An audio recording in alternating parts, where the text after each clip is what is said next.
তো বন্ধুরা, ভারতের তরফ থেকে পাকিস্তানের ওপর বালাকোট এয়ার স্ট্রাইকে মোটামুটি 4 বছর পর একটা বড় সিদ্ধান্ত নেওয়া হয়েছে, যেখানে ডিরেক্টলি আমাদের মিগ-29 ফাইটার জেটের নতুন আপগ্রেড ভেরিয়েন্ট মানে মিগ-29 ইউপিজিকে সোজা পাকিস্তানের বিরুদ্ধে পার্মানেন্ট ডিপ্লয় করা শুরু হয়ে গেছে। যার আন্ডারে এই ফাইটার জেট কাশ্মীরে শ্রীনগর এয়ারবেস থেকে অপারেট করবে, যাদের মেন কাজ হলো পাকিস্তানের তরফ থেকে কোনো রকম হামলা হলে তাকে ডিফেন্ড করা। আর বন্ধুরা, ইন্টারেস্টিংলি এই ফাইটার জেট ডিপ্লয়মেন্টের টাইমিংটা কিন্তু খুব গুরুত্বপূর্ণ, কেননা আপনারা যদি নর্মালি খেয়াল করেন তাহলে পাকিস্তানের একটা পুরনো স্বভাব রয়েছে যে যখনই ভারতে প্রধানমন্ত্রীর ইলেকশন হয় ঠিক সেই সময় অথবা তার আগে কোনো বড়সড় টেরর অ্যাটাক করানোর প্ল্যান করে, যাতে ভোটের আগে একটা নতুন বিবাদ শুরু হয়ে যায়। আর এটা নতুন নয়, এটা প্রতিবারের ঘটনা। তফাৎ শুধু একটাই যে গত ইলেকশনের আগে প্রথমবার ভারত পাল্টা কাউন্টার এয়ার স্ট্রাইক চালায় বালাকোটে।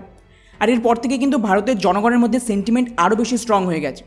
আর এর সুবিধা হলো, মনে করুন এবারে আবার কোনো আতঙ্কবাদী হামলা হলো, আর যদি এমনটা হয় তো ডেফিনেটলি ঠিক ভোটের আগে সরকারের ওপর হেভি প্রেশার আসবে, কেননা এখন পাবলিক সেন্টিমেন্ট এমন হয়ে গেছে যে আতঙ্কবাদী হামলা হলে সবাই চায় ভারত এয়ার স্ট্রাইক করুক অথবা সার্জিক্যাল স্ট্রাইক করুক। ফলে স্বাভাবিকভাবেই যদি পাকিস্তানের আতঙ্কবাদী হামলা কোনোভাবে হয়ে যায় সেক্ষেত্রে সরকারকে স্ট্রং অ্যাকশন নিতেই হবে, তা না হলে কিন্তু এর যে ডিরেক্ট ইম্প্যাক্ট সেটা ভোটের ময়দানে পড়বে, এটা গ্যারান্টি। আর ঠিক এই কারণেই আগামী বছর ভোটিংয়ের আগে আমাদের কাশ্মীরে পাকিস্তান বর্ডারের কাছাকাছি সমস্ত ডিপ্লয়মেন্ট স্ট্রং হচ্ছে, যার দুটো মানে রয়েছে। প্রথমত, এটা পাকিস্তানের জন্য একটা মেসেজ যে এবার যেন কোনো প্রকার আতঙ্কবাদী হামলা না হয়, তাহলে তার ফল পাকিস্তানকে ভোগ করতেই হবে। আর দ্বিতীয়ত, এই যে কাশ্মীর এয়ারবেসে মিগ-29 নামানো হচ্ছে, এটা বেসিক্যালি আমাদের পুরনো মিগ-21কে রিপ্লেস করবে। কেন গতবার বালাকোট এয়ার স্ট্রাইকের পর যখন পাকিস্তানের যুদ্ধ বিমান এদিকে বম্বিংয়ের চেষ্টা করেছিল, তো সেই সময় হয়তো আপনাদের মনে আছে যে ওদের বিরুদ্ধে কাউন্টার অ্যাটাকে মিগ-21 ব্যবহার হয়েছিল, যাতে পাকিস্তানের একটা F-16 শুটডাউন হয় আর আমাদের বিমান বর্ডারের ওই সাইডে চলে যায়, যার দরুন ক্র্যাশ করে। আর এর পেছনের মেন কারণ হলো এই এরিয়াতে আমাদের সুকোই ফাইটার জেট ডিপ্লয় তো রয়েছে, কিন্তু নিজেদের পজিশনকে হোল্ড করার জন্য, মানে সোজা ভাষায় ওরা সাপোর্ট দেবে, কিন্তু মেন এয়ার কম্ব্যাটের জন্য আগে মিগ-21 ছিল।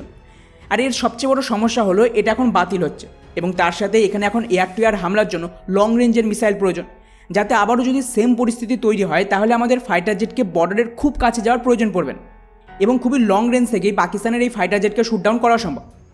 অন্যদিকে এইবার যে মিগ-29 নামানো হয়েছে এটা একটা আপগ্রেডেড ইউপিজি ভেরিয়েন্ট, যাতে বেশ কিছু মডিফিকেশন করা হয়েছে। প্রথমত, এই নতুন ফাইটার জেটে নতুন রাডার লাগানো হয়েছে, যাতে ডিটেকশন রেঞ্জ বেড়ে গেছে।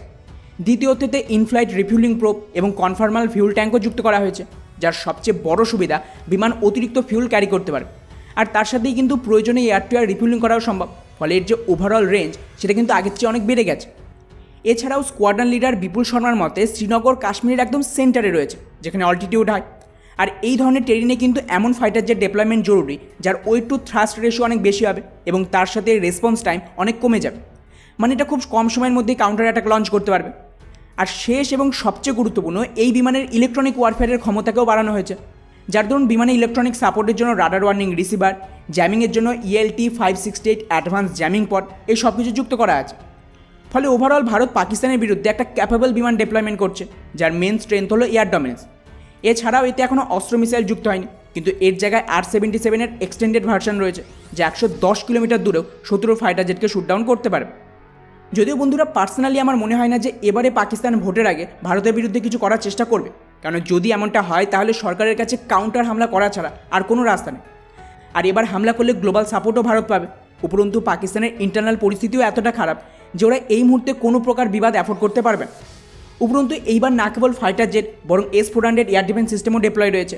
সেক্ষেত্রে গতবার তো পাকিস্তানের 28টা ফাইটার জেটের মধ্যে কেবলমাত্র 1 থেকে 2টো ফাইটার জেট শুটডাউন হয়েছিল, আর এবারে যে কতগুলো শুটডাউন হবে তার তো কোনো গ্যারান্টি নেই। বাকি পুরো বিষয়টিকে নিয়ে আপনাদের কি মনে হয় নিচে অবশ্যই কমেন্ট করে নিজেদের মতামত জানাবেন। জয় হিন্দ।